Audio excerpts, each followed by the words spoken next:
भारतीय राज्य ओडिशा में हिंदुओं की प्राचीन और पवित्र 7 नगरियों में से एक पुरी में स्थित जगन्नाथ मंदिर को बहुत ही प्राचीन माना जाता है। यहाँ पर प्रतिवर्ष आषाढ़ माह के शुक्ल पक्ष की दूज से नौ रथ यात्रा प्रारंभ होती है, जिसमें शामिल होने के लिए देश विदेश से लाखों भक्त आते हैं। आओ जानते हैं इस जगह और मंदिर के बारे में 25 रोचक जानकारी। 1. कब बना था यह मंदिर? इस मंदिर को सतयुग के राजा इंद्रद्युम्न ने बनवाया था। समय समय पर इस मंदिर का जीर्णोद्धार होता रहा। इस मंदिर का सबसे पहला प्रमाण महाभारत के वन पर्व में मिलता है। वर्तमान में जो मंदिर है वह 7वीं सदी में बनवाया था।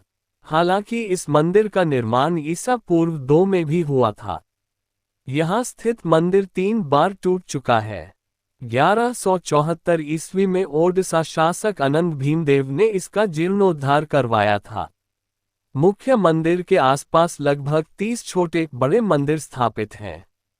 2. नीलमाधव। ब्रह्म और स्कंद पुराण के अनुसार यहाँ भगवान विष्णु पुरुषोत्तम नीलमाधव के रूप में अवतरित हुए और सबर जनजाति के परम पूज्य देवता बन गए।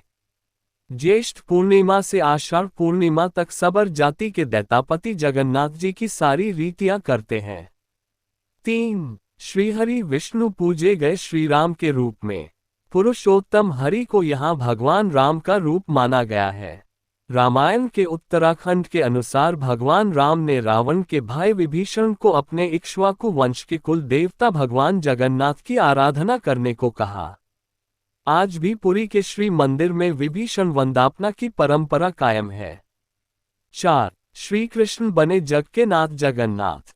बाद में नीलमाध को श्रीहरि विष्णु के 8वें अवतार श्री कृष्ण के रूप में पूजा जाने लगा। साथ ही उनके बड़े भाई बलभद्र और बहन सुभद्रा को भी पूजा जाने लगा। इसके पीछे भी एक कथा है। 5. सभी दिशाओं से रक्षा होती है इस क्षेत्र की। स्कंद पुराण के अनुसार पुरी एक दक्षिणवर्ती शंख की तरह है और यह 5 कोस यानी 16 किलोमीटर क्षेत्र में फैला है। माना जाता है कि इसका लगभग 2 कोस क्षेत्र बंगाल की खाड़ी में डूब चुका है। इसका उदर है समुद्र की सुनहरी रेत जिसे महोदधि का पवित्र जल धोता रहता है। सिर वाला क्षेत्र पश्चिम दिशा में है जिसकी रक्षा महादेव करते हैं। शंख के दूसरे घेरे में शिव का दूसरा रूप ब्रह्म कपाल मोचन विराजमान है।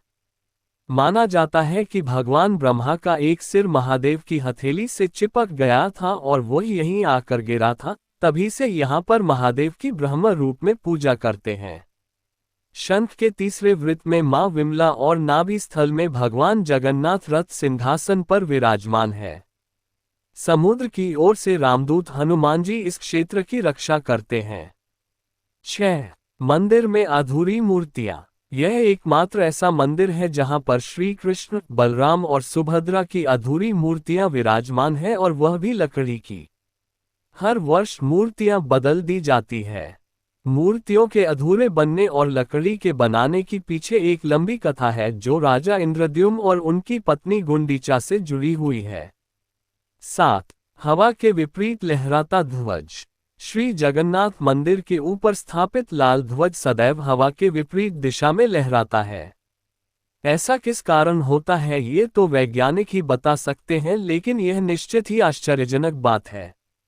प्रतिदिन सायंकाल मंदिर के ऊपर स्थापित ध्वज को मानव द्वारा उल्टा चढ़कर बदला जाता है। ध्वज भी इतना भव्य है कि जब ये लहराता है तो इसे सब देखते ही रह जाते हैं। ध्वज पर शिव का चंद्र बना हुआ है। 8. गुंबद की छाया नहीं बनती। मंदिर के पास खड़े रहकर इसका गुंबद देख पाना असंभव है। मुख्य गुंबद की छाया दिन के किसी भी समय अदृश्य ही रहती है। 9. भारत का सबसे भव्य मंदिर। ये भारत का सबसे भव्य और ऊंचा मंदिर है। यह मंदिर 4 लाख वर्ग फुट में क्षेत्र में फैला है और इसकी ऊंचाई लगभग 214 फुट है। 10. चमत्कारिक सुदर्शन चक्र। पुरी में किसी भी स्थान से आप मंदिर के शीर्ष पर लगे सुदर्शन चक्र को देखेंगे तो वह आपको सदैव अपने सामने ही लगा दिखेगा। इसे नीलचक्र भी कहते हैं। यह अष्टधातु से निर्मित है और अति पावन और पवित्र माना जाता है। 11. हवा की दिशा। सामान्य दिनों के समय हवा समुद्र से जमीन की तरफ आती है और शाम के दौरान इसके विपरीत, लेकिन पुरी में इसका उल्टा होता है। अधिकतर समुद्री तटों पर आमतौर पर हवा समुद्र से जमीन की ओर आती है, लेकिन यहाँ हवा जमीन से समुद्र की ओर जाती है। 12. गुंबद के ऊपर नहीं उड़ते पक्षी। मंदिर के ऊपर गुंबद के आसपास अब तक कोई पक्षी उड़ता हुआ नहीं देखा गया।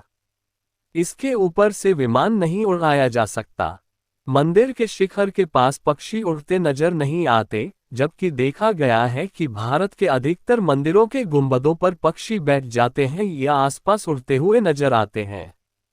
हालांकि कि यह भी कहा गया है कि जिस भी दिन ऐसी घटना घटेगी समझना अशुभ समय प्रारंभ हो गया है।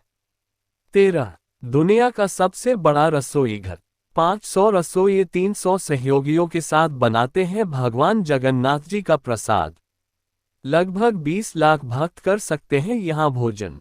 मंदिर के अंदर पकाने के लिए भोजन की मात्रा पूरे वर्ष के लिए रहती है।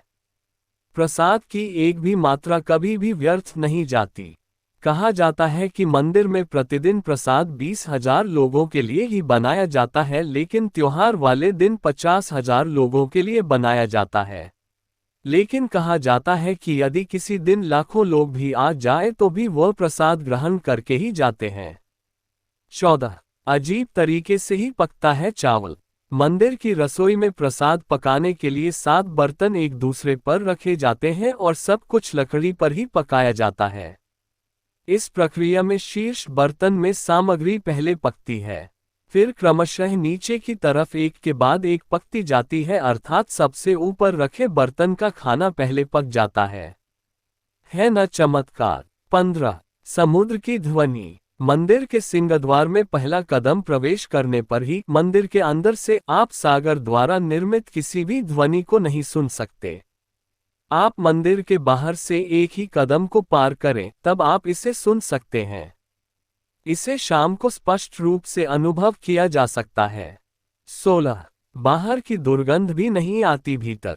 इसी तरह मंदिर के बाहर स्वर्ग द्वार है, जहां पर मोक्ष प्राप्ति के लिए शव जलाए जाते हैं, लेकिन जब आप मंदिर से बाहर निकलेंगे तभी आपको लाशों के जलने की गंध महसूस होगी। 17. रूप बदलती मूर्ति। यहाँ श्री कृष्ण को जगन्नाथ कहते हैं। जगन्नाथ के साथ उनके भाई बलभद्र, बलराम और बहन सुभद्रा विराजमान हैं। तीनों की ये मूर्तियां काष्ठ की बनी हुई हैं। यहाँ प्रत्येक 12 साल में एक बार होता है प्रतिमा का नवकलेवर। मूर्तियां नई जरूर बनाई जाती हैं, लेकिन आकार और रूप वही रहता है। कहा जाता है कि उन मूर्तियों की पूजा नहीं होती, केवल दर्शनार्थ रखी गई हैं। 18. विश्व की सबसे बड़ी रथ यात्रा। आषाढ़ माह में भगवान रथ पर सवार होकर अपनी मौसी रानी गुंडिचा के घर जाते हैं। ये रथ यात्रा 5 किलोमीटर में फैले पुरुषोत्तम क्षेत्र में ही होती है। रानी गुंडिचा भगवान जगन्नाथ के परम भक्त राजा इंद्रद्युम्न की पत्नी थी, इसलिए रानी को भगवान जगन्नाथ की मौसी कहा जाता है। अपनी मौसी के घर भगवान 8 दिन रहते हैं। आषाढ़ शुक्ल दशमी को वापसी की यात्रा होती है। भगवान जगन्नाथ का रथ नंदीघोष है, देवी सुभद्रा का रथ दर्पदलन है और भाई बलभद्र का रक्ष तलध्वज है। पुरी के गजपति महाराज सोने की झाड़ू बुहारते हैं, जिसे छेरा पैरन कहते हैं। 19. हनुमान जी करते हैं जगन्नाथ की समुद्र से रक्षा। माना जाता है कि 3 बार समुद्र ने जगन्नाथ जी के मंदिर को तोड़ दिया था। कहते हैं कि महाप्रभु जगन्नाथ ने वीर मारुति हनुमान जी को यहाँ समुद्र को नियंत्रित करने हेतु नियुक्त किया था, परंतु जब तब हनुमान भी जगन्नाथ, बलभद्र एवं सुभद्रा के दर्शनों का लोभ संवरण नहीं कर पाते थे। वे प्रभु के दर्शन के लिए नगर में प्रवेश कर जाते थे, ऐसे में समुद्र भी उनके पीछे नगर में प्रवेश कर जाता था। केसरी नंदन हनुमान जी की इस आदत से परेशान होकर जगन्नाथ महाप्रभु ने हनुमान जी को यहाँ स्वर्ण बेड़ी से आबद्ध कर दिया। यहाँ जगन्नाथपुरी में ही सागर तट पर बेदी हनुमान का प्राचीन एवं प्रसिद्ध मंदिर है। भक्त लोग बेड़ी में जकड़े हनुमान जी के दर्शन करने के लिए आते हैं। 20. हनुमान जी ने समुद्र की आवाज को भीतर जाने से रोक दिया।